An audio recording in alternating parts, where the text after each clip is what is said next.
Hello and welcome back to the all new, all different number one comics podcast, episode number 44. I'm Dan. That's Bob. Say hello, Bob. Hello, Bob. You have 43 more times to say that, by the way. Damn, that's a lot. That's okay. I'll get through it. Don't you worry. We are a comic book podcast in which each and every episode we take a look at a brand new first issue comic book that's newly released and let you guys know. No, I'm sorry. We also break down the story in art, Bob. We don't just let you guys know here, okay? We do more than that. There's more work here to do than just letting you guys know if you should move on to issue number 2 or not. But that's part of it. I thought we just sat here and talked. I guess if you break it down, that is what we do. That is true. You're not wrong there. We also talk a little bit of comic book and related news, as well as what's new at comic book shops this and next week. And Bob, this week, we're going to be taking a deep dive into the all-new number 1. From Marvel, The Punisher. A new Punisher. That's right. Not your dad's Punisher. It's definitely not your dad's Punisher. No. I don't even know what volume Punisher this is at this point, so it's some kind of volume of Punisher.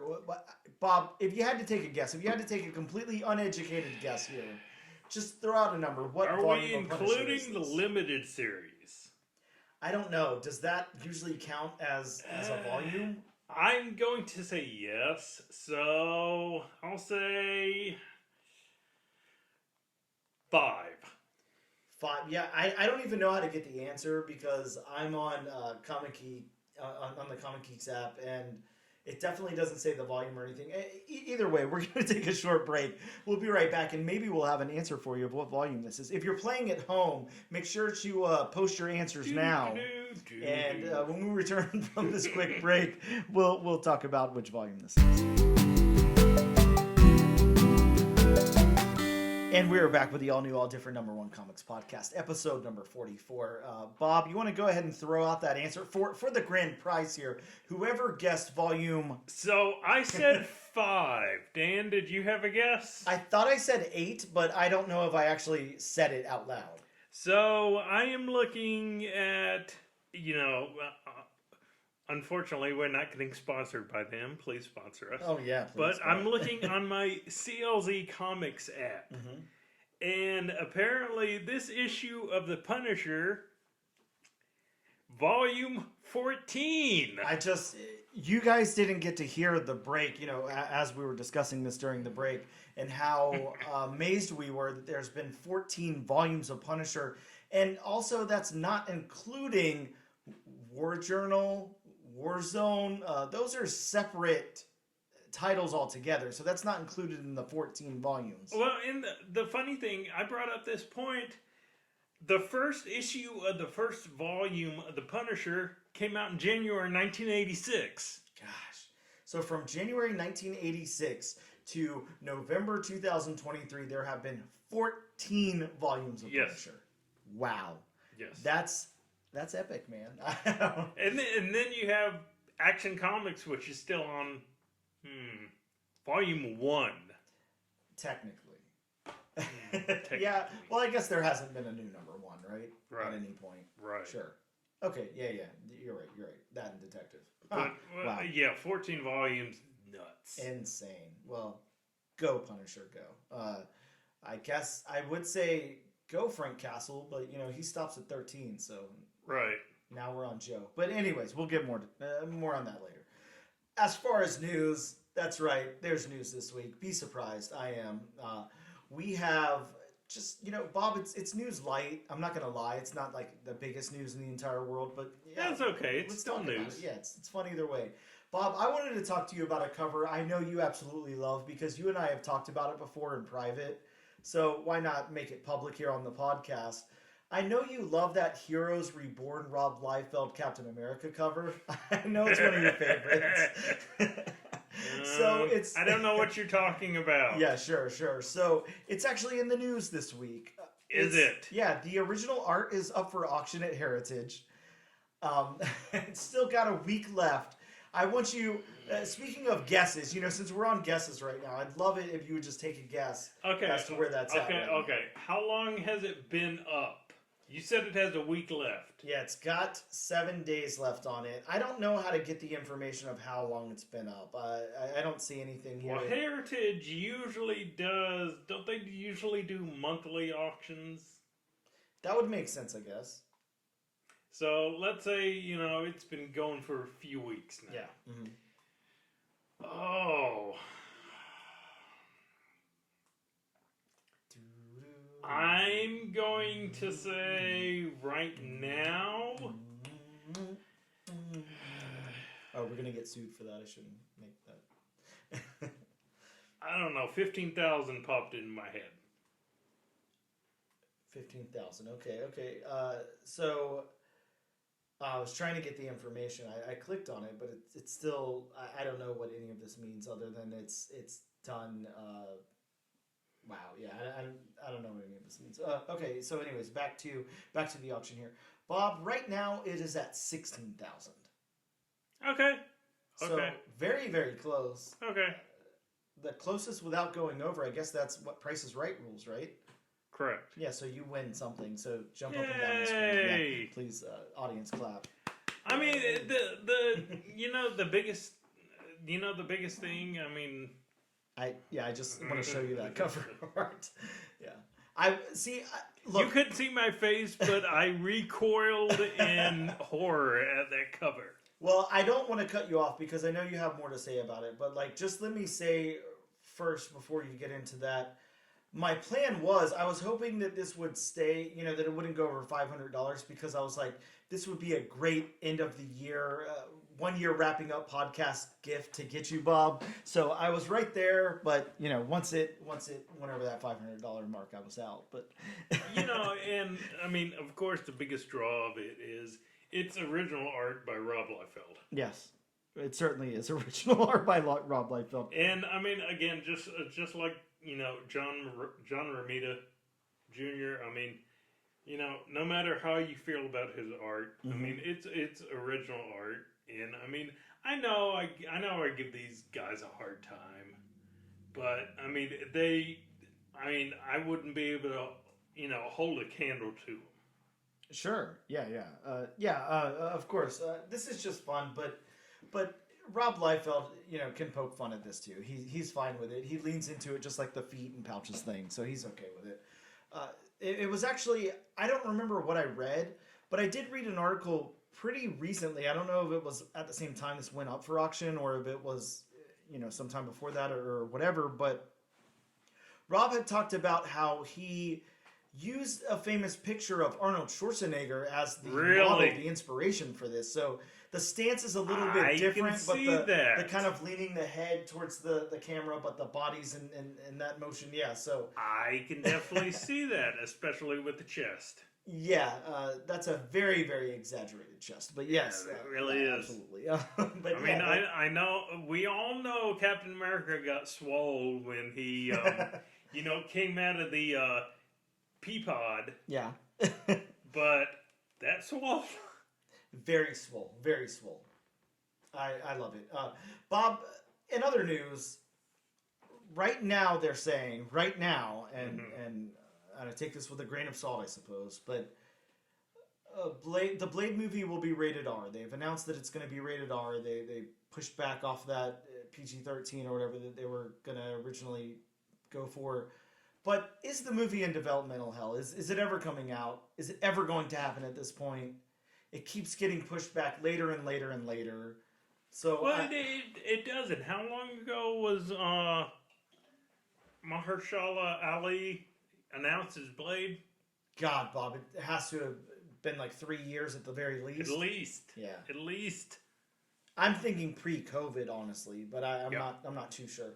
It's funny how that's how we use as like a time marker now. Pre-COVID and post-COVID. Pre-COVID, post-COVID. Yeah, that's like a time. I guess it's almost like how people used to do, talk about like pre-9/11, post-9/11 and everything in a pre-9/11 world and all that, in a pre-COVID world. Yeah, it's so interesting how we use that as a marker for things. It's so interesting, but I mean, look how much changed. Oh yeah. Look how many things changed. Yeah, changed post-COVID, everything as opposed to pre-COVID. Yep. Yeah, you're right. Anyways, this isn't a COVID cast, but yeah, craziness. Bob, a big piece of news I know we just touched on before recording. I know you're really excited about it. Nintendo announced a live-action Zelda movie. So, can I get your thoughts on this? You are much more of a gamer than I am. I don't play games. I have played Zelda before, but it's been like the original Nintendo Zelda. I haven't played anything past that. Yeah. Wow. Yeah, it's been a minute. So I remember liking that game, I guess, but it just seemed like the more grown-up version of playing Mario. So Well, and I was talking about this to a coworker of mine, and I thought for a minute, and then I was like, so I wonder if this is going to be Dungeons and Dragons meets Lord of the Rings. okay, I could get down with that. I could too, honestly. Yeah. I really could too. Yeah, it would be very interesting to see where they go with it. I know just from being around like people who play games and stuff like that at least the main character of Zelda is Link, and he doesn't speak. Yeah, that's going to be an interesting workaround. Yeah, because I mean, of course we've had silent characters in movies before, but that's just always an interesting workaround where adapting like a character that is supposed to be does not speak to the big screen. So Bob, how familiar are you with Zelda lore? Like, is that do you know a lot about it? Is it something you continued to play like in subsequent games and all that came out after? Not really. Okay. I know there was like a cartoon series like when we were kids, but I never watched it. This is what I wonder, and if you don't know the answer to the question, that's fine. I know it's the Legend of Zelda, and the main character is Link. What the hell is Zelda? Is it a place? Is it a person? Like Zelda is the princess. Oh, okay. The princess is Zelda. So it's a character in the game and in the cartoon and all of that. Correct. So what we would be looking at mainly, I guess, are the casting of Zelda, the casting of Link. How would you feel if they came out and said Chris Pratt was playing Link? Bob. He played Mario. He's probably a little too old for the character, right? Like we're looking at like a early 20s or something. And that would be a very different movie than what I'd be expecting. Sure. So what are the chances we get one of the Stranger Things kids playing Link? They seem to be all over the place, and I guess they'd be like the right age maybe at the time of filming. I don't know. Yeah, because I mean, you don't want somebody who's old, but I mean, you don't want somebody who's necessarily really really young. So I think about the age that maybe the Stranger Things cast are in right now. I think would work that age range, like the what is it, mid-20s. Sure. Early to mid-20s. I have no idea how old these kids are now, but yeah, that's my prediction there. I'll go ahead and say one of those 4 Stranger Things kids definitely getting the role of Link. I guess we'll revisit that whenever casting announcements come out. But speaking of casting announcements, and this is not one, Venom 3, Bob, pushed back again. So the caveat to this is that just today or yesterday maybe, the studios and actors have reached a new 3-year agreement. I guess that was yesterday. Yeah, that was big news yesterday. So the SAG-AFTRA deal, was reached. Thank God. Yeah, finally happened. So they reached some kind of agreement. So things can happen again with actors, but yeah, this movie is having to be pushed back. So previously it was going to be released July 14th, 2024, and now we're looking at November 8th. So a pretty significant pushback there, but not too bad. I mean, November sounds like a great time for a Venom movie. Look, if we're getting Venom 1 year from right now, I'm okay with that. Venom 3. Just push it back again. Let's get Venom on Christmas. It's a very Venom Christmas. I agree. Yeah, so very, very cool. Ooh, I smell the next. I smell a Disney Plus Marvel Spotlight. Oh God, that could be really awesome. Yeah, I'd love to see that. Yeah, why not? And yeah, the last little bit of news again, the actor strike is overish for now. So Ryan Reynolds posted up a pic of of DogPool. Sorry, did you see the picture? I did. Yeah, so I did. That I mean, I gotta say that is so Ryan Reynolds. Yeah, especially from what he's done in the two Deadpool, the tone of it. That is so Ryan Reynolds is Deadpool. Yeah, very very cool though. Super awesome. So just before we get out of this segment, before I came over, yes, and this isn't really news. This is just somebody's fan casting, speculation, whatever you might call it. So I was looking around Instagram, and great place to look, Bob. Yes, somebody posted. If they were to ever make a World Tree movie. Oh God, yeah. Please make a World Tree movie for one, but yes. And the only person they speculated on, and they had two actresses. Pictures of two actresses. Was who would you cast as Phaser? And the two actresses are Zendaya and I'm drawing a blank on her now. I'm sorry, I'm drawing a blank on Jennifer Lawrence. Oh, okay.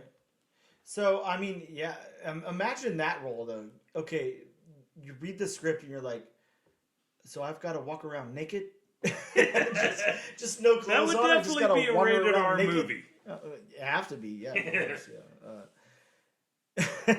Interesting, yeah. It'd be like what, a nude Jason Voorhees.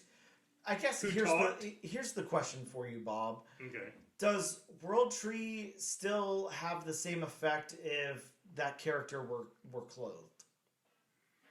I mean, it doesn't affect the plot, I guess, really at all. No, it doesn't affect the plot. So you really could have. I think the thing about it's just more of a aesthetic choice. Well, not just an aesthetic choice, but it's the shock of seeing that character. You know, remember opening that comic book, first and whenever we first read that book, and it's just.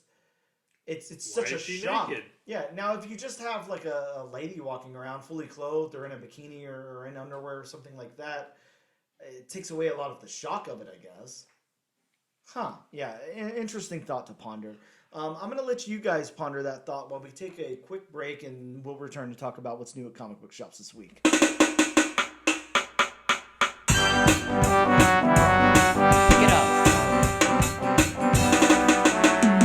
And we are back with episode number 44 of the all-new, all-different #1 Comics podcast. Bob, let's talk about what's new at comic book shops this week. This week had I don't know, there were some cool new releases. I can't say there was that much substance, but I don't know, let's get into it. From DC Comics, we have Birds of Prey, issue number 3. Are you still following Birds of Prey? I am, yes. This current volume? Yeah, it's really good. There was a 1 in 25 incentive for this by Otto Schmidt that's kind of blowing up all over the place. Really, really nice cover. If you haven't checked that out, definitely check that one out. From IDW Comics, we got Teenage Mutant Ninja Turtles issue number 145. Bob, there's some great variants for this one as well. They're doing I don't know what you're supposed to call these, like Day of the Dead looking variants for Teenage Mutant Ninja Turtles that are coming out that are really cool. I grabbed my variant of that, but I also grabbed the Kevin Eastman cover, which was great. It was like a Jaws homage, kind of. Really cool. Yeah, I've seen those. We got a new #1 from Black Box Comics, a publisher we don't see very often at all. This is Empath #1. An estranged son from a wealthy family finds his place in a chaotic city, helping others with an uncanny... sorry, Bob. Empath... I can't pronounce that word. I don't know why. Help me out there, Bob. Empathic. Empathic, okay. Empath- God, I was wondering all over the place with that. Yeah, he so was having a brain fart, folks. definitely. An uncanny empathic ability to change things for the better. So this one sounded really, really cool to me. I was actually really stoked about this. Our local comic book shop only had one copy, so you know who it went to. It went to me. But Of course. yeah, very, very cool that Black Box published that, and I'm just, it sounds like a fun book. We got a new #1 from Scout Comics. It's called Mitch. Mitch #1. This is a story The guy about... we work with? well, could be. This is a story about one furry guy on a quest to find his true origins, unintentionally stumbling into adventure, mystery, and a secret, ongoing extraterrestrial conflict over Earth and its unsuspecting occupants. So it sounds like, I mean, everyday life. This is this is always what's going on. So Very interesting. yeah, very. Image Comics brought us a new #1 this week with Petrolhead. This is in a climate crisis ravaged future metropolis. An old, grumpy, obsolete, smoke-belching, cigar-chomping, hot rod racing robot is one 12-year-old girl's only hope to save humanity. Very interesting, but it doesn't sound like an Image title, right? Like, it sounds like it came from, I don't know, somewhere completely different. Right. Yeah, this is an Image book. This one is very interesting. It's written by Rob Williams. I'm not too familiar with Rob Williams, so yeah. From Boom Studios, Bob, we got Zawa #1, and I know I told you I interviewed the creator of Zawa, Michael Dianalis. Sorry if I butchered your name again, but you already heard me butcher it 800 times when I interviewed you, so I guess you're used to it by now. But yes, Bob, such a cool book. I will tell you this. When I went to pick up my books, everybody grabbed a copy of this. Everybody grabbed an incentive. Everybody grabbed all 3 covers that were there. Everybody's really stoked on this book. It's got a great premise. It's really cool. The artwork is very, very appealing. It's very cool. I do want to read the little synopsis they have here. Trapped in her mountain home by pollution, the guardian spirit Zawa only has industrial waste to eat, leading to her destruction. But 2 siblings help her escape and calm her with good food. So, if that synopsis doesn't sound too interesting for you, the first book, I don't know, it really does a lot of world building. You don't hear much about that, but it does involve food a lot. And I did ask Michael because I said, I mentioned to him, you know, the Rare Flavors Rom V book that's been out that has all the recipes and stuff in it. And I was like, look, your book is really focused on food. There's a lot of food. There's a lot of like fake kind of product placement throughout this book and everything. And I was like, you ever thought of doing recipes or throwing out a cookbook or something? And he was like, man, we were gonna put recipes in the book, but we just, you know, didn't do it. Which is kind of cool, and I'm kind of glad they didn't, because, again, like, it would kind of suck to come out at the same time as the Rare Flavors book and do the same exact thing, but this book is totally so different. It's such a different book. It's really cool. I'm really excited for people to check this out and to get really rave reviews as it has been. But yeah, this one, there were so many copies when I walked into the shop, and I mean, they were pretty much all gone by the time I walked out. I don't know if there was any there whenever you got there. I can't remember, to be honest. Yeah, really cool. Moving over to DC Comics, they did a couple of facsimiles this week. All-Star Comics #3, a facsimile reprint of the first team appearance and origin of the Justice Society of America. There's also a Wonder Woman #1 facsimile, a reprint of Wonder Woman #1, the origin of Wonder Woman.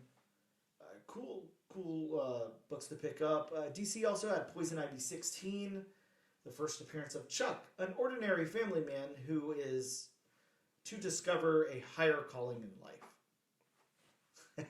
A very interesting character. And they named him Chuck, so, you know, why not? We got Superman 78, the Metal Curtain #1, a limited series where the Soviet Union retrieved a piece of Kryptonian technology that arrived with Superman and engineered it into a weapon.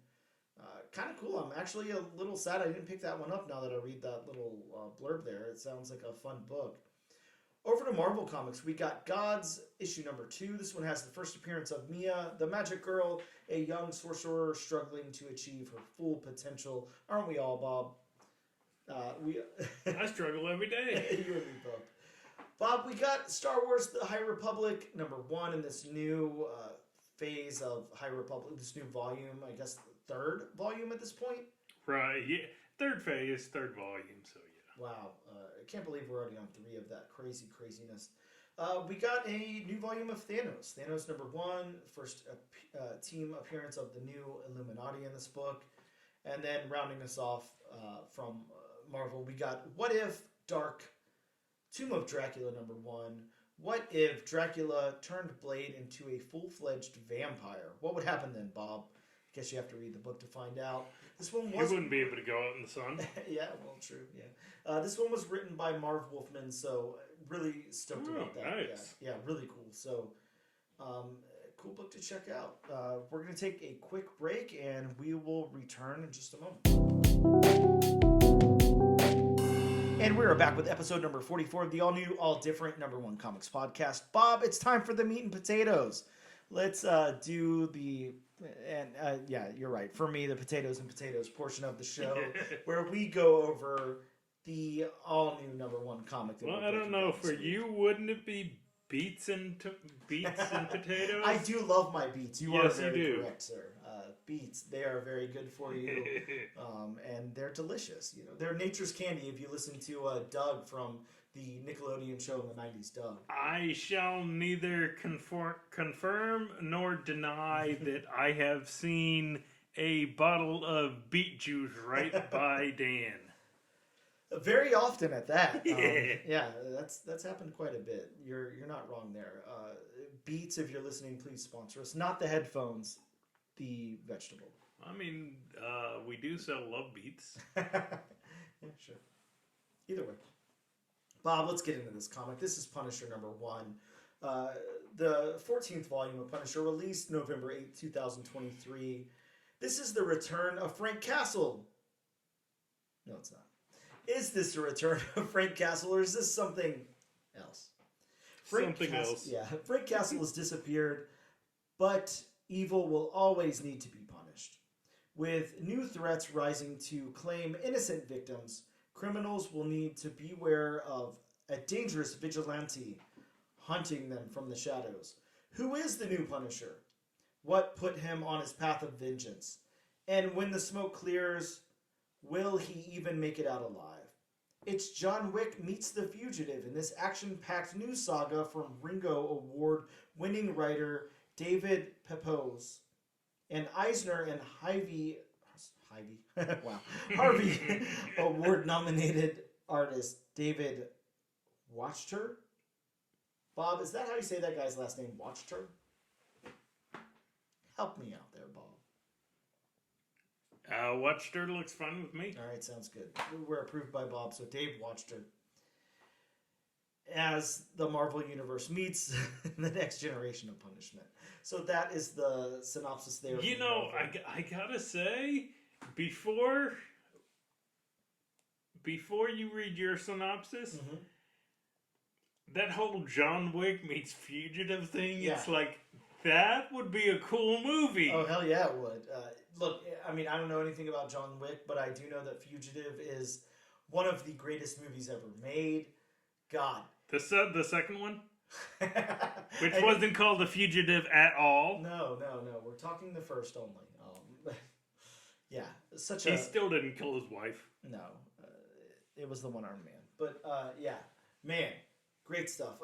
Before I get into my synopsis, let's talk about these creators for a second. Let's talk about David Pepose, who's, you know, he's not been around like a long time. If you look at his timeline here, he kind of started writing comics in 2017, basically. So he started on an Action Lab book called Spencer and Locke, if you remember that book. That was actually optioned a while back, but I don't think anything ever came of it.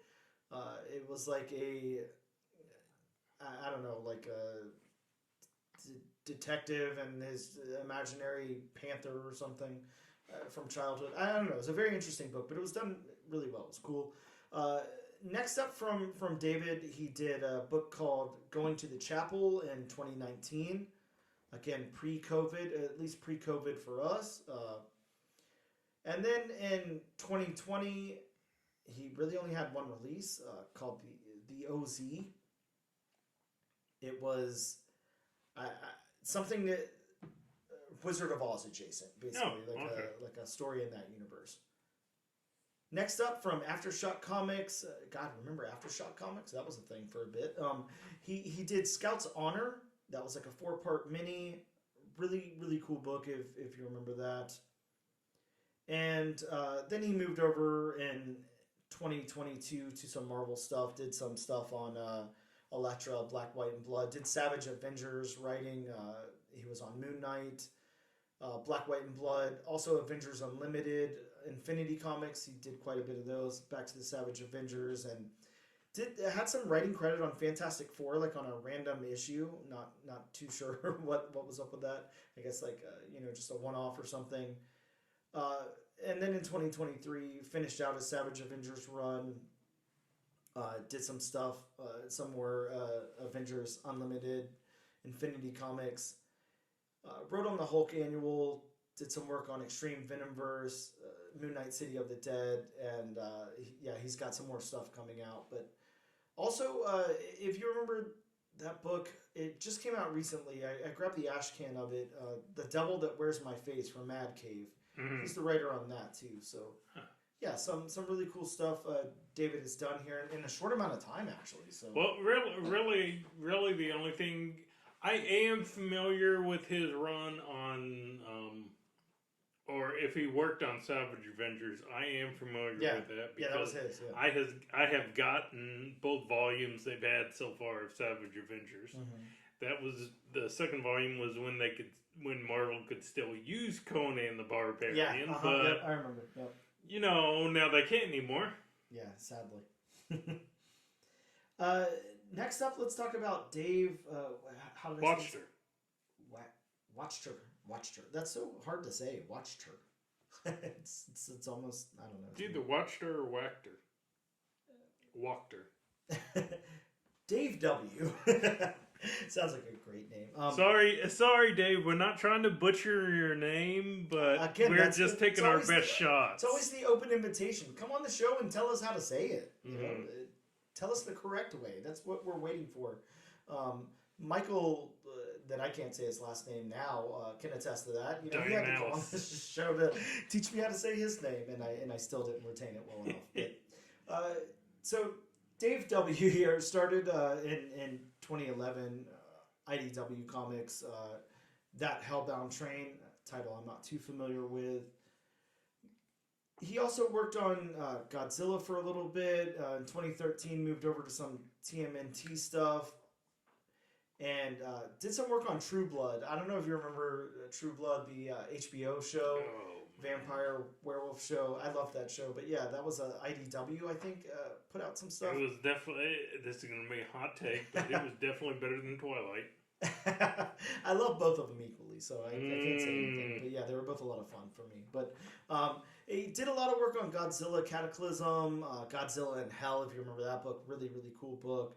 Again, just going through the TMNT stuff, he's a big illustrator on Teenage Mutant Ninja Turtles. Also worked on Iron Fist, Heart of the Dragon, Corridor.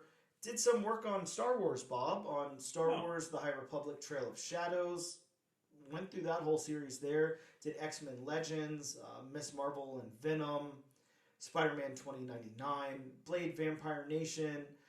Most recently, he was on Planet of the Apes that we reviewed here on the show. So I can't remember what he did for that. I feel like he was the artist. Okay, so yeah, did the artist there? Yeah, because it was another set of Daves on that as well. It was Dave.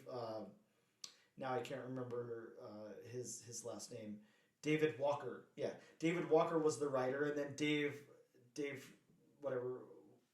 Wachter was the artist, but now we have David Pepose and Dave Wachter on this book. So yeah, really interesting. I guess he only works with guys named Dave. That's all Hey, I mean, if you're gonna only have one rule, then that's the rule. Yeah, very cool. But yeah, that's basically what Davis has worked on here so far. And then we also have colors from Dan Brown. No, not that Dan Brown that did the Da Vinci Code. I don't think. It could be, I guess. But I'm not going to go into his backstory. Possibly. So, yeah, it very well could be.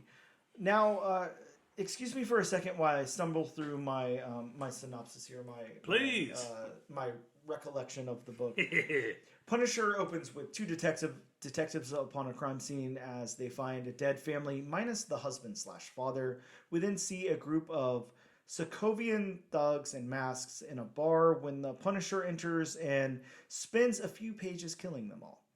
Next, we properly get introduced to Joe Garrison, aka the Punisher, and his high-tech S.H.I.E.L.D. friend Triple A. As Triple A shows Joe his new Reaper bullets, and Joe hops on his motorcycle and drives off to complete his mission. Next, we meet Mr. Hyde, and Bob, I messed up here because I wrote Mr. Hyde because I know him as Mr. Hyde, but he's like Dr. Calvin something. I can't remember the guy's last name, but this is, at least in the book here, it's before we meet him as Mr. Hyde, so just know that I'm talking about Zaba. Calvin Zaba. Okay. So next up we meet, we'll go with that. Calvin Zaba, as he's delivering, and again, here I'm going to have to stop for a second because I didn't quite understand if he was delivering the mutant growth hormone or if it was being delivered to him. I think he was delivering it to someone. That was like the point, in exchange for the Punisher's dead body. Yeah, that part confused me a little bit there. I wasn't too sure who was doing what, but either way, he was involved in that. We get some flashbacks to Joe's family being bombed at their home, and Joe sets out to kill everyone involved. He uses some cool S.H.I.E.L.D. biometric data viewer thingy, and he finds Mr. Hyde and his henchmen, and Calvin turns into Mr. Hyde. Then the Punisher has trouble defeating him until he shoves the mutant growth hormone into his mouth, seemingly killing him. Then a Sokovian tries to get away and takes a woman hostage down there on the subway area, whatever you call that, underground, by knife point. And the Punisher manages to shoot him, saving the woman. And the book ends with Joe saying he's ready to get back to work. So that's my little recap of the book. Bob, let's go into this thing. We've got a lot to talk about. Though I'm going to stop you there before we go into the book. Yes. I love the thingy you're talking about. Yeah, the biometric viewer thingy? Yes. Yeah. Yes. Very, very cool. Yeah, I like it. We need to patent that. Yeah, can we? Is that an option? Because yes, I agree. Bob, let's get into the story then. These story beats, it's pretty straightforward. It is. Yeah, we go from, it's got that movie element to it where, we meet the detectives kind of working on the case to learn who this new Punisher, it's not anything about the Punisher yet, to learn what happened to this family, to learn where the patriarch, what's it called? Which one's the male? A matriarch? That's patriarch. Okay. The patriarch of the family has gone to, and all of that. And then we get into not Frank, but Joe. Sorry, I was about to call him Frank. We get into Joe as he hunts these people down and takes them off, kind of one by one. And then we go through the story of getting the big bad and then Joe defeating him there. Mm-hmm. And that's pretty much the story beats. I love the way this unfolds. I think that the storytelling here is really, really good. I'm going to say this straight from the head, Bob. I like Punisher. He's a cool character. He's fun. They've done a lot of cool things with him. Frankencastle for one. But yeah, I like Punisher. It's fine. It's not my favorite character by any means, but I do like the character. I think it's cool. So I wasn't exactly stoked to cover this book. We had a different book picked out, and unfortunately, I don't know if it got delayed or if it was on our end, messing up the dates or one of the apps that we use or whatever. But the book that we were going to cover didn't come out this week, so we had to choose something else on the fly, and we settled on Punisher. Mm-hmm. And all I could think to myself was, God, I don't really want to hear an origin story of the Punisher. I don't really care. Like, I already know it. It doesn't matter, whatever. I know that it's a new Punisher. I did understand that it wasn't Frank Castle, but even then I was like, I'm more into like either supernatural or superhero or mutant type stuff, something where it's not like an ordinary person. So this, to me, I wasn't very excited about, but the way that this story is told by David Pepose here is masterful. Like, he really knows how to tell a story. He really knows how to pack it in this first issue and make me like very interested in what's going on here. So, shout out to him for making something that I didn't think that I really cared that much about and really making me invested in it. I will say, and you kind of hit on this when you were just talking about covering the book. When you did alert me to the fact that the book we were originally doing was not coming out. It was going to either be between Thanos #1 and Punisher #1. Yep. And I picked Punisher #1 because I knew it was going to be a new Punisher, and that was cool to do. But except for a few minor tweaks here and there, which it's not a bad thing, except for a few minor tweaks here and there, the origin story was basically the same. Oh yeah. I mean, it's the same thing. Family gets killed, avenge the family. Yep. Go out and punish the criminals. Yeah, and before we do get into our review, I'm going to ask you, because you might have more knowledge of this. Yep. Was Joe Garrison an existing character? Because they were... I mean, AAA did allude to the fact that he worked for S.H.E.I.L.D. So, what I'm thinking is... Yeah, this is his first appearance right here. As far as I can tell, I did try to research that, and I don't see him anywhere else. And also, the lovely app that you and I like to use credits it as his first appearance. Okay. So we'll learn about what he did for S.H.I.E.L.D. later on down the line. I believe so. Yeah, I'm sure. Yeah, if this does well, I'm sure we'll get I don't know, a good backstory, maybe some S.H.I.E.L.D. spinoff, something. Yeah. Because he, I mean, AAA too, but he obviously has knowledge about S.H.I.E.L.D. tech. I mean, he was wearing S.H.I.E.L.D. body armor. I mean, he knows how to use a railgun. Yep.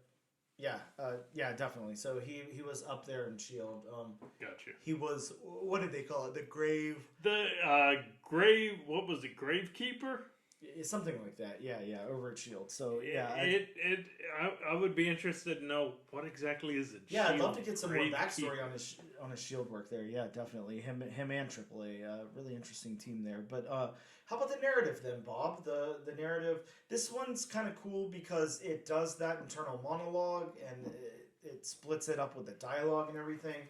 It did the internal monologue, but unlike some other books, the internal monologue didn't really take away from the flow of the story. Take away from not the at all. story beats. I loved it because it didn't do... Yeah, like you said, it was more like thoughts that you kind of would have while you're doing something. It was more like realistic and less exposition-y. And yeah, I thought it worked really, really well. I would... for David Pepose to be so new at writing comic books, he's really kind of nailing it on the head here. This is a perfect book for him. I really want to go back and read some of his other earlier work and see how he did it. I don't remember how Spencer and Locke was written at all, but I have to think if, such a short amount of time, he's writing this. Yeah, I'd love to see what he I did really enjoy Savage Adventures. Yeah, oh yeah. Savage Adventures really done really, really well. So then, what about the dialogue in this book then? How do you feel that David wrote the dialogue here? And did you feel... I'm usually the one that gets scared off by a lot of word balloons, a lot of things like that. So I will say, I read this book in 2 sittings. I first cracked it open last night. I started on it. I want to say I got about 4 pages in, and I was like, look, it's too late. I can't concentrate on this right now. There's other things going on around me. So it wasn't the book that made you just put it down. It was just it definitely wasn't the book, but I think it was a lot of things. I think it was, for one, not being so invested right from the get-go, and then 2, it seemed like there was going to be a lot of dialogue, a lot of storytelling here, and I wasn't quite ready for that. But then... as I got past those first few pages, it was, such an easy read. It was. The dialogue, sorry to trail off there, but yes, the dialogue really works in this book, in my opinion. I liked it a lot. I think that all the characters had a unique voice, and for him to do what he did with Mr. Hyde there, kind of group him in with the Sokovians and everything, and those henchmen and all of that, everybody had a pretty unique voice. I liked Joe's voice enough here to where it felt different enough from Frank Castle's, in my opinion, and that's what I was scared of. Yeah, I mean, it was, it still had that same, straight to the point gruffness of Frank Castle. Yeah, absolutely. But it was more humanistic. Yes. Yeah. As opposed to Frank Castle, where Frank Castle is just like, okay, any other talk besides the point in the mission, I'm just gonna ignore it. Whereas, I mean, Joe, while he still had that, I mean, he seemed a little bit more jovial, a little bit more, interested in the conversation. Yeah, and one of the things I like about him as this character here, and getting back to the dialogue and everything, if he's written like this, I mean, I really see that. Like, we were talking about The Fugitive a little while ago, and obviously Harrison Ford would be too old for this role, but, imagine someone like a younger Harrison Ford, like, playing this character, like a guy, maybe in his, late 30s, 40s or something. I'm not sure what age he's supposed to be, but I'm assuming, probably at least around our age, maybe a little bit older. Just coming with that straightforwardness, but has that humanistic element that somebody like Richard Kimball that was his name in The Future. Yeah, I pulled that one out. Okay, yeah, but somebody like a deep cut. Yeah, it was somebody like a Richard Kimball. Somebody who's a human. Obviously, he's a person, but he's got a mission. He's got to redeem himself and everything. Yeah, I hate to keep praising this so much, but I really, really think that David Pepose has done the impossible here and made me really care about a Punisher story. Punisher. Yeah, like I think the dialogue is wonderful throughout this book. It didn't get overdone. It went to some really good places, and I really liked it. Well, yeah, and I do enjoy that, and especially combined with the dialogue, it's kind of like this is the Punisher, but it's definitely not the Frank Castle version of the Punisher. Yeah, exactly. He's still got all the skills.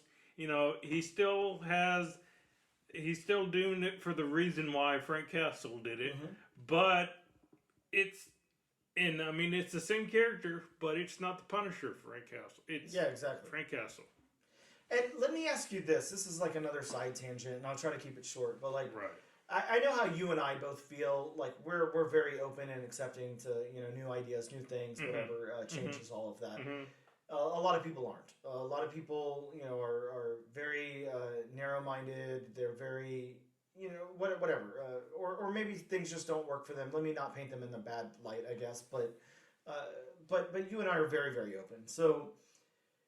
Was there ever a point before this book came out, or when you were reading it, or anything like that, where you were just like, we don't need another Punisher, we don't need a new Punisher?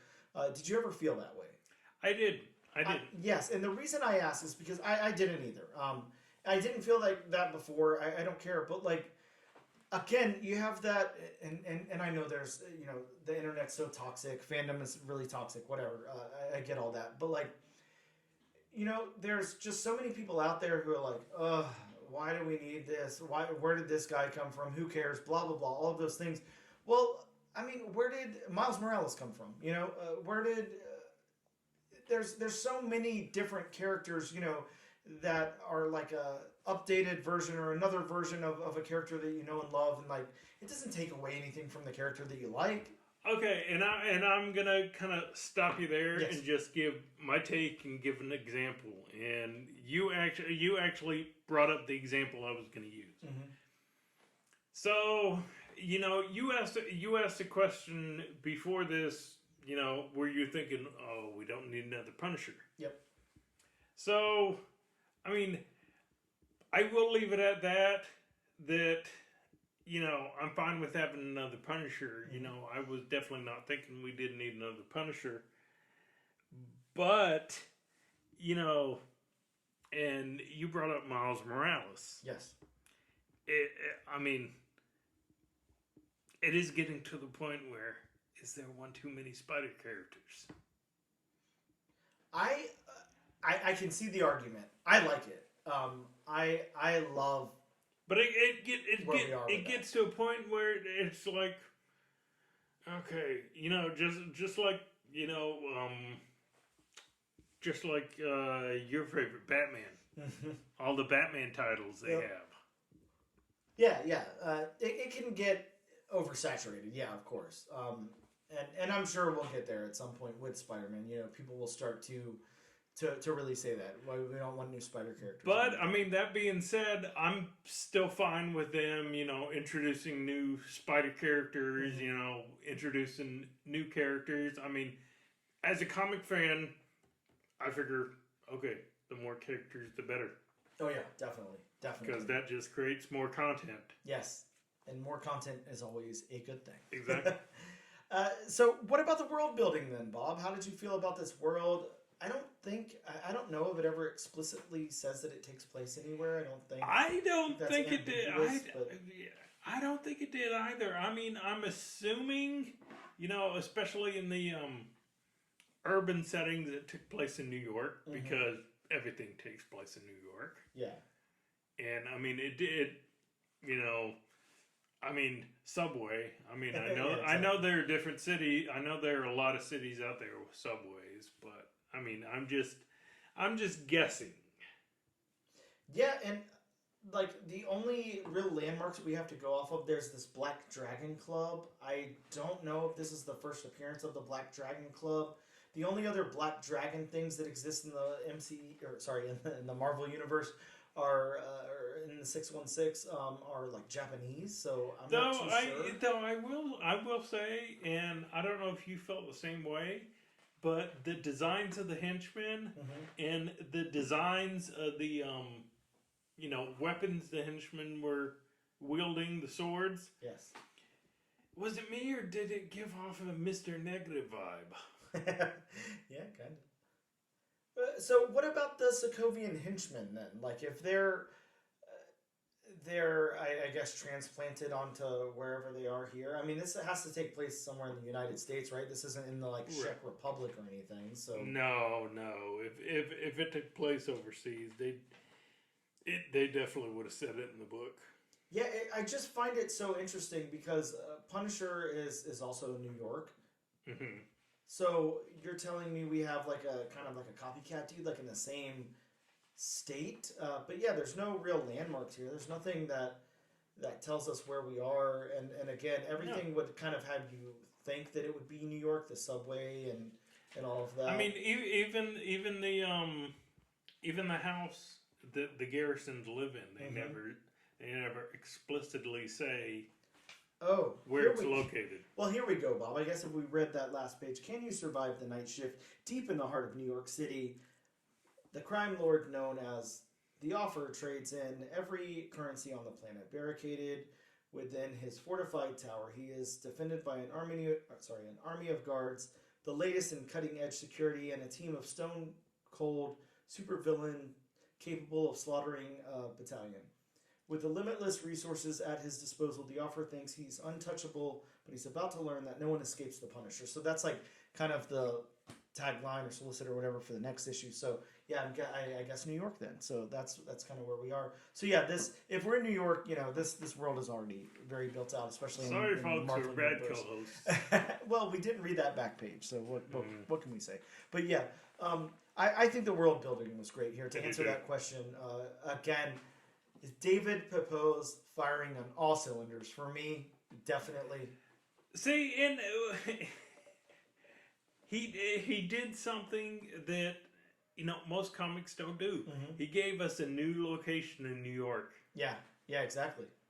Yeah, and I mean, and the fact that except for reading that last page, we weren't exactly sure it took place in New York.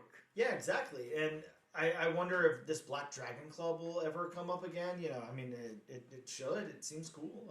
It seems like a cool place. If it hasn't before. Yeah, exactly. It could be an old concept that we just don't know about. Let's get into the art then. Dave Wachter? Yes. Dave Wachter on art here. How about his character work? Again, we're familiar with him. We did cover one of his books whenever we did the Planet of the Apes book. But I'm gonna go ahead and take first here for the artwork, for the characters rather. A plus, A plus. These are done really really well.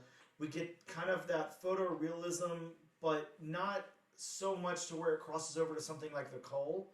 It's more comic booky and sketchy and kind of grainy and everything. But it works so well. His character designs are flawless. They look great. These Sokovians look amazing. I'm gonna make it my own word. Mm-hmm. It's Punishery. Yeah, it definitely is Punishery. Bob, I love this one panel, and this maybe is going into a lot of things, not just character design, but we've got this panel of the Punisher. He's got the Sokovian henchman covered in rum, and then throws his lighter on him, and then he's burning up. He's got that mask on, and he's in flames and everything. God, just fantastic. It looks wonderful. I think that he did really, really good with the characters here. I think everybody works really well. There is one panel that I will critique, and it's his full page panel here of our introduction to Joe as the Punisher with his Punisher outfit on and everything. I think that's the weakest art in the whole book, where the Sokovian is in flames behind him, and the Punisher just looks so blocky to me. Like, he just doesn't look great. There's no definition in his body or anything, and he looks like a rectangle with a head. Yeah, I will give it to you there. He does have, well, especially with the coat he's wearing. Mm-hmm. It would have been nice if you would have given a little bit of flowing and yes. and I'll just use the word body hugging with the mm-hmm. coat, as opposed to where it seemed like it may have been 2-3 sizes too big. And yeah, exactly. It just gave Joe Garrison just a big, hulking. He reminded me of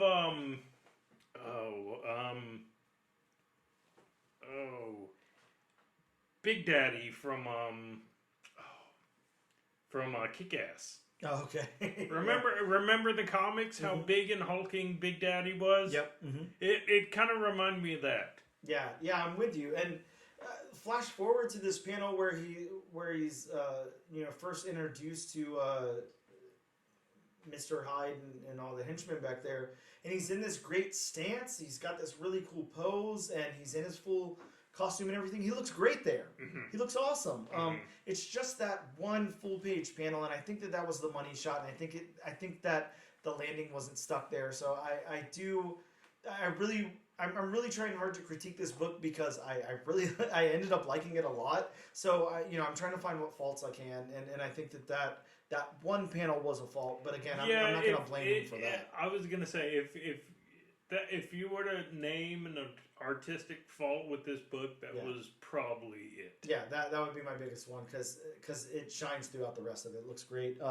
So what about the backgrounds? Bob, you're the stickler for backgrounds here. I'm going to let you lead this one. If you need to, refresh your memory and take a look at the book, it's right there. But again, I want to let you lead. I don't want to throw out my opinion before you have yours on the background. The backgrounds definitely did my job. The job, I always say. They passed the Bob test. Yes, and one of the biggest highlights for me was when Joe Garrison was in subway tunnel. Yeah.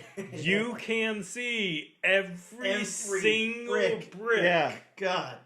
It's like, man, that is some detail. How long did it take to do that? And look how nice it is. He's got the one side that's illuminated by light, a little bit, and every brick is shown there. Then right behind it, every brick is shown in the shadows. Then the complete other side, it's dark. Yeah, it's the bricks that are lit up. I mean, you can definitely tell that it's a city where the bricks have been used and trains have gone by, because you have newish bricks, but then you have a section of bricks that are a little worn. Yeah, absolutely. So the background's all the way across the board. work for me. They passed the Bob test. Oh, so they big time passed the Bob test. That is good. Yeah, and I'm with you. I wanted to let you lead because I knew you had thoughts. But yeah, I think all these backgrounds are awesome. They look really, really well. Whenever we need to like zoom in and really concentrate on a character or character's face or whatever, we get that solid color or tone, and it works really, really well. But Dave Wachter is not lazy at all. You know, he's packing them in whenever it needs to be packed in. So again, like kind of firing on all cylinders here with the backgrounds. He's really, really making it work. And I gotta say, I'm gonna stop you and highlight another panel. The one where Mr. Hyde is punching the briefcase and punching Joe back into the wall. Just seeing the musculature of Mr. Hyde's arm when he's throwing that punch. I mean, just the details and all his muscles, you know, how they move and basically, you know, tighten up. I mean, if you want detail, this book has it. Yeah, you've got detail. Yeah, if you want it, it is here. Here for the taking. Yeah, I love how some of the graininess and stuff almost reminds me of some of the work that we got on All Eight Eyes, like a little bit, just a little bit, you know, here and there, like where it's real grainy and everything. I love that. I love it. It's amazing. So would you say would you say this, without being his work, this is an ode to Sienkiewicz? Maybe. just you know, with you know, some of the darker colors and some of the, you know, grainier artwork. Yeah, very, very well could be, because we've seen Dave Wachter, you know, kind of go all over the place, you know, in other books and stuff. Like, it's not like he has like one unique style. He's pretty versatile, but he definitely fits for this book. So yeah, it could be like an homage or like a tribute or something. Very well could be. Oh, and one more panel. Actually, this isn't one solid panel, but one other I'll point out at the very end when the train car going by. Yes. And Frank Castle shoots the bullet. I mean, just seeing Joe Garrison, but yes. Joe Garrison. Did I say Frank Castle? You did, but I did earlier, so you're okay. Just seeing from Joe Garrison's point of view, just seeing the subway car going by. You know, the Sokovian has the hostage by knife point, and then just, you know, seeing the muzzle flash. Before the bullet comes out, I mean, and then just seeing the bullet trailing. Oof. Now I have to ask you this, Bob. Again, we'll get back to art very, very quick. But did you think this did something that I didn't think was possible? Because it's very rare that I read a comic, especially from like the big two, where something happens where I'm just like, oh, that's not what I was. It was a little tense there. I wasn't expecting this. I thought he was gonna have to give up shooting that guy to save the hostage. I honestly didn't think he was going to take that shot. Did you? Did you see it coming?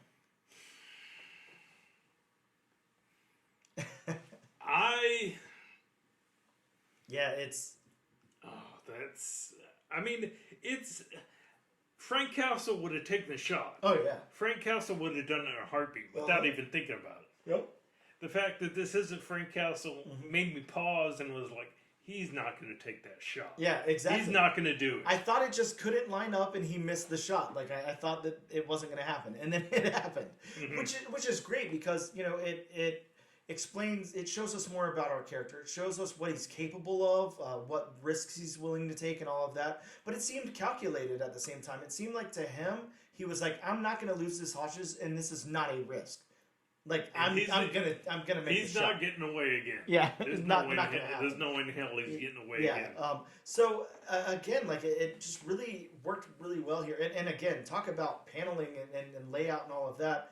Look at this panel where the Sokovian's been shot through the head. Two colors in the entire panel, and it looks fantastic. Oh my god! Yeah, just amazing. All right, so last two things. Let's talk about the locations. I feel like we've already kind of gone over that. We know where everything is in this book, and it works well. We're in the subway. We're you know, it's not a location-heavy book.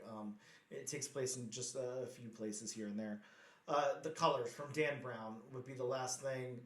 We kind of just touched on some of them with that panel, being solid color, basically. The colors, they're brighter where they need to be. Yep.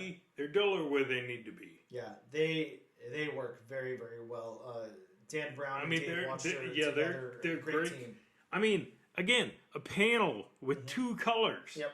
It's such a good panel. Yeah, it's a really great panel. I'm with you on that. And there's so many of those throughout this book where you just look throughout and you're like, this panel's fantastic. This panel's great. Yeah. What a great panel. Just amazing. Amazing. Really good stuff. So then, our final thoughts here is this. Do you suggest that our listeners pick up issue number 2? I definitely suggest it. Yeah, I'm with you on that. We needed this. We needed to feel a little bit. I don't know. It needed to feel a little less stale. That last Punisher run was good. There was nothing wrong with it. The Jason Aaron run Punisher was really good. Punisher has been fine, but. Well, and again, it goes back to the whole. Did we need another Punisher? Mm-hmm. We didn't need the new Punisher to be just a copy-paste of Frank Castle. Mm-hmm. We needed him to have those traits of Frank Castle, but be a different character. Yeah, and I'm with you. I think there is way more than enough nuance here to make Joe his own character, to where he works really, really well. I think I'm going to say this as a final thought.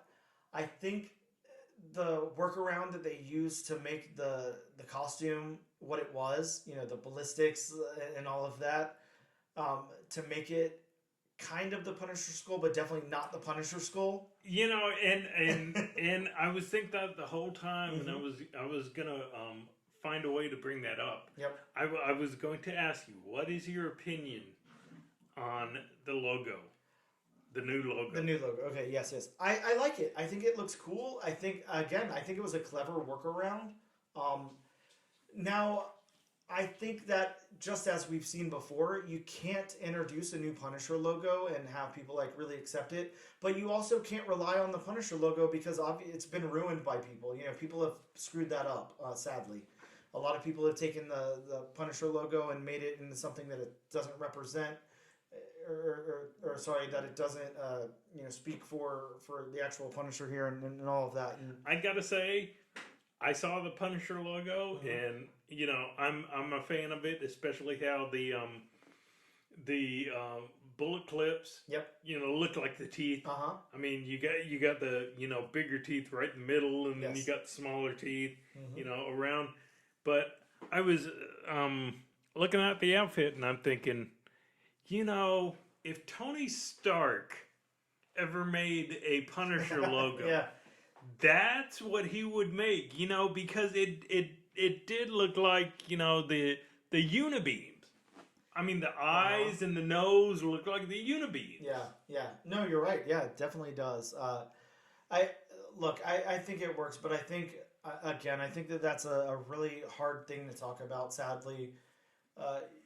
You're at the point where, like I said, people have really messed up that Punisher logo, and it's so iconic. You can't just completely take it away. You can't make a new one. They tried, just didn't stick very well. It's so hard. It's such a weird thing. But it really is. And then you have that whole thing with a certain segment of the police using it. It's like that's the whole. The Punisher was created. The whole reason the Punisher was created was to be anti-police. Yes. Yeah. But yeah, that's again, we don't have to get into politics here, but and then you had the hand logo, which that was a misstep. Yeah. Definitely. Interesting stuff. Yeah, Bob, I'm with you. I 110% recommend this to everybody listening, and I think that is such an accomplishment that that this creative team has done here, because there's honestly not another Punisher book where I'd be like, yes, go out and read issue number 2. I cannot wait for it. Like, even Punisher books I've liked before, I've passively liked, they were like, oh, it's okay, whatever, it's Punisher. I really like this. I think the storytelling is so compelling, and I think that, I'm going to give all the credit where it's due. This creative team is really, really good together. Yeah. I want to see them on more projects. I want to see them take other stuff that I could care less about and make me invested. I'd love to see these guys on something like a Guardians book. I think that would be amazing. Yeah. Give me something cosmic with this team, because it's really hard for me to get into the cosmic stuff sometimes. Put on Nova. Oh yeah, hell yeah, God yeah. I mean, think about how amazing that would be. Yeah, I'd love to see this creative team work together some more. They're really, really good. I'm going to shut up now. That's the end of our review of the book, and we're going to take a quick break. We'll be right back.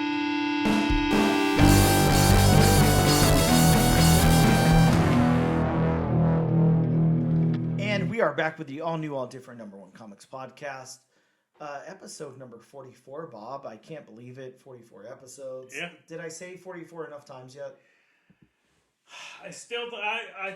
I've kind of lost count, but I still think you're in the high 30s. Ah, damn. Well, good thing we're on episode number 44. So, Bob, hit him with the books that are coming out next week. But first, it's disclaimer time with Bob. Yeah, like always, I'm reading just some of the comics that are coming out from just one source. So if you want a more in-depth list of the comics coming out, you can consult elsewhere, or you can call your local comic shop and, like Dan suggested last week, calling them and they'll probably, maybe, possibly read you everything that's coming out next week.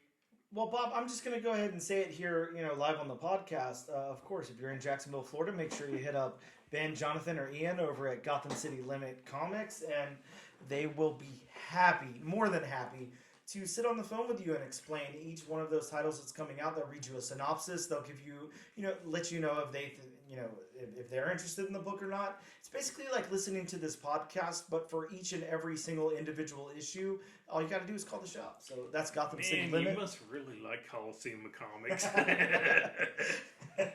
No, I do not. Because they're going to be listening to the podcast and go, "What the hell are you doing?" But just like the original book we were going to do for this week, don't always expect, every book to come out exactly when it's supposed to come out. Sure. Things happen. Exactly. So, beginning of the list is actually I don't know who it doesn't say who it's by. Distillery. It's an ash. Is it distillery? Yes, distillery. It's an ash can, and the title is Somna.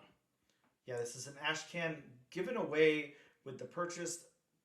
With the purchase of a convention exclusive edition of Devil's Cut #1. Jesus. Yeah, I'm not sure how you're supposed to obtain this. So did you have to be at the convention? Yeah, probably. You probably got to be Bubble Comic Convention in Harrogate, England. Yeah, so we're probably not going to get a copy of this, Bob. No. Good luck to whoever did. Good for you. So, next from Marvel, we have Black Panther #6. Yeah, stoked about this. This has the first appearance of King M. Telly. I guess is the pronunciation that I'll go with. So, next from DC, we have Justice League versus Godzilla versus Kong. Bob, here it is. I'm gonna lay it out straight for you. We talked about this a long, long time ago in the news section. I don't know if you remember. This had to have been one of our early episodes, probably before we hit the 20s at least. These are gatefold covers that are like those cards that you can buy that like play a song when you open them. Mm-hmm. So this has like a roaring sound effect whenever you open the book, whenever that gatefold cover opens. Yeah, so this is the Kong variant, and there's also a Godzilla variant that roars. So yeah, really cool. These are like $15 cover price books, but yeah. How exactly do those books work? I mean, I'm just assuming it's got to be like the cards. Like they have the little thing in them, and there's a mechanism that tells you that it's opened all the way, and then they go off. I'm not sure. So I mean, does it have like a little, like a micro battery pack, or Yeah, it's got to have something like that. I'm sure. How would you get something like that created? Great question. We'll find out soon, I'm sure. So next from Image Comics, we have Philadelphia number 31. Which is crazy because for some reason I thought the series wrapped up, but I guess not. This has a guest appearance from Spawn, Savage Dragon. Jeez, I can't talk today. Savage Dragon and Blackula. All right. Yep. Mm-hmm. So next, going back to DC, we have World's Finest Teen Titans number 5. Yeah, the first team appearance of the Anti-Titans. I don't know. I don't think this will be as cool as like Anti-Venom or anything. So I don't know. Do your thing. So next from Marvel, I'm actually looking forward to this one. We have Star Wars Visions number 1. Yes, a Star Wars Visions one-shot. And this has the first appearance of someone whose name I won't be able to pronounce. And if you want to hop in there, Bob, and tell me how to pronounce that, feel free. Hancock. Oh, okay. And that's a cult member who believes that she is the successor of the legacy of the Sith. This is a Peach Momoko book, Bob. This is written by Peach Momoko with art by Peach Momoko. So Peach Momoko on a Star Wars book, creating a new character, writing everything. This is very interesting. I'm definitely picking this up. Absolutely. I was gonna say I could definitely see Peach Momoko art in a Star Wars book. Yeah, this is something I will absolutely be picking up. Actually, I mean there has been artwork introduced in the animated Star Wars series that could lend itself well to what Peach Momoko does. Okay. Yeah. I'm absolutely picking that up is all I can say. So, sticking with Marvel, we have Alien number 1. Bob, this is already the 4th volume since Alien has been over at Marvel. It's gonna be like the Punisher soon. And maybe that's what they're trying to do. Where it goes to 14 volumes. Volume the Punisher. Sticking with Marvel, we have Immortal Thor number 4.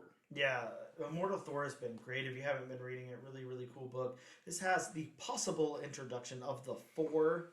And the solicitation states, this is the story of the immortal Thor and the summoning of the Four. Man, trying to say Thor and Four together is just not easy to do. Again, my favorite possible introduction. Yes, it possibly could be an introduction. It's either an introduction or it's not an introduction. Bob, it's possibly an introduction. If you say so.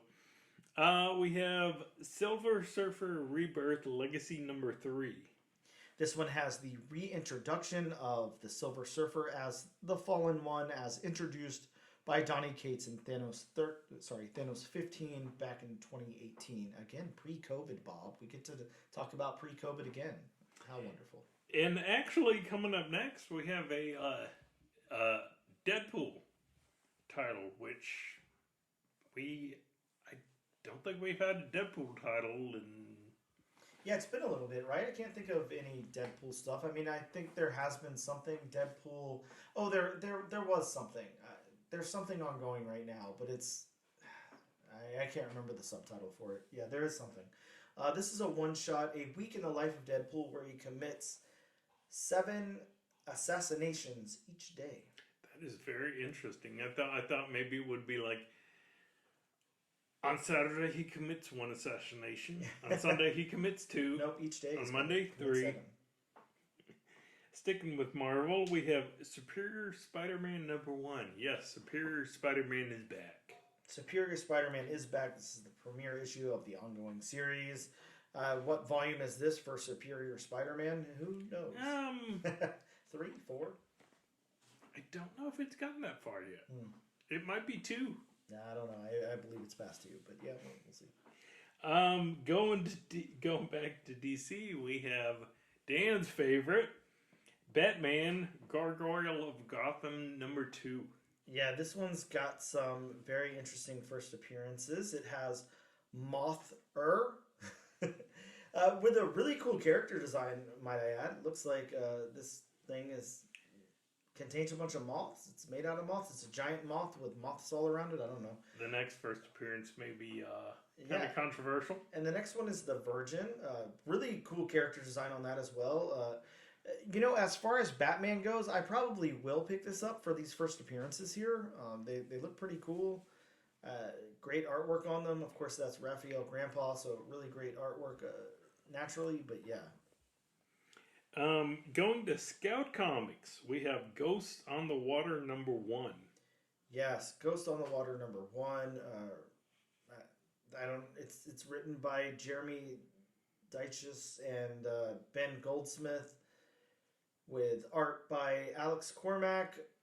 I don't know. There's no solicit here. It could be fun. Who knows? We'll find out. From Image, we have The Deviant #1. Now, here's one that kind of makes me mad, Bob. There's no solicit for this, but this is James Tynion's and Joshua Hickson's book about Santa Claus. So it's a Christmas story. I'd love to read the synopsis for this, but it's just not there. So I don't know. We'll have to talk about it later, I guess. Going back to Scout Comics, we have Lipstick Klika #1. Man, all right, I'm going to try to read the synopsis here. We'll see if I stumble on any words. A fierce all-female gang of shape-shifting vampire cholas from the borough of East... Bargo. Sorry, how do I say that word? Bargo. Okay, of East LA fights to protect their home turf from rival supernatural gangs. In September, the first adaptation for this for TV development was announced in Sony's Night of the Cadillacs licensing deal. So probably a good book to pick up. Yeah, good spec. Got a really nice cover too. So yeah, why not? And the last two are DC books. We have Outsiders #1. Man, Outsiders again. The first appearance of the drummer, Bob, a female version of the Planetary character. And the first appearance of Third Man, a villain with a secret buried beneath Antarctica. What happened to the two? What happened to the two before him? Hell if I know. But this sounds pretty damn cool. I'm excited about this. No, wait. Hell if I know was the villain from last week. Yeah, we got some great new characters coming out. And then we have Speed Force #1. Yeah, a new series led by Wallace West and Avery Ho. Yeah, sure. If you're interested in The Flash, pick that up, I guess. And then I'm just going to add two more books that, at least for me personally, I will definitely be getting. We have G.I. Joe, A Real American Hero #1, the Larry Hama cut. Oh, wow. Okay. So from the little bit of the synopsis that I read from this, it's going to be basically the original, Volume 1 G.I. Joe Real American Hero, but it's going to have his original dialogue. So it's basically going to be a director's cut of the original G.I. Joe, A Real American Hero. Wow. Very cool. So I am definitely picking that up. And then next week we are getting G.I. Joe, A Real American Hero #301. But this is basically, I guess you could say, #1 from Skybound in their Energon universe. Okay. Oh, okay. I didn't realize. Okay. Wow. Written by Larry Hama. Yes. Oh, very cool. Huh. Well, those are some books that are coming out next week. Some fun books coming out next week. Lots to grab. Bob, we're at a weird portion of the show because this is usually where we spin the wheel. But we won't be doing that this week because we already know the book we're covering, because it was the one that we were supposed to cover this week but got pushed back. So next week we will be covering Nadia and the Nanobots, issue #1 from Opus Comics. So yeah, I guess we can. Fingers crossed. Yeah. Well, our local comic book shop let me know he's got it in, or sorry, he's got it coming. He's got it reserved for us. So we will be covering that. Just as long as we get a copy. Yeah, sure. As or long else as it this shows up. next week's show will be pointless. I mean, no. We'll I don't know, on the fly, just do another different #1, but as we do. Bob, that about wraps up the show. Thank you guys so much for tuning in, checking out the show. Of course, make sure that you check us out on social media. We are on Instagram at ANAD_1 Comics Podcast. We're on X at ANADNO Comic Pod. Notice that I didn't make a Twitter joke there. We're on TikTok at ANAD1 Comics Pod. And you can check us out on YouTube under the Comic Book Channel. This and every single week, we'd like to give away a copy of the book we covered. This week being Punisher, issue number 1. All you have to do is use the hashtag AllNewAllDifferentNation on a social media post of your choice to be entered in the giveaway, and we will send you a copy of this book, postage paid, to your house or mailing address. Again, that hashtag is AllNewAllDifferentNation. Thank you guys so much for tuning in to the 44th episode of the All New All Different #1 Comics Podcast. We'll see you next week.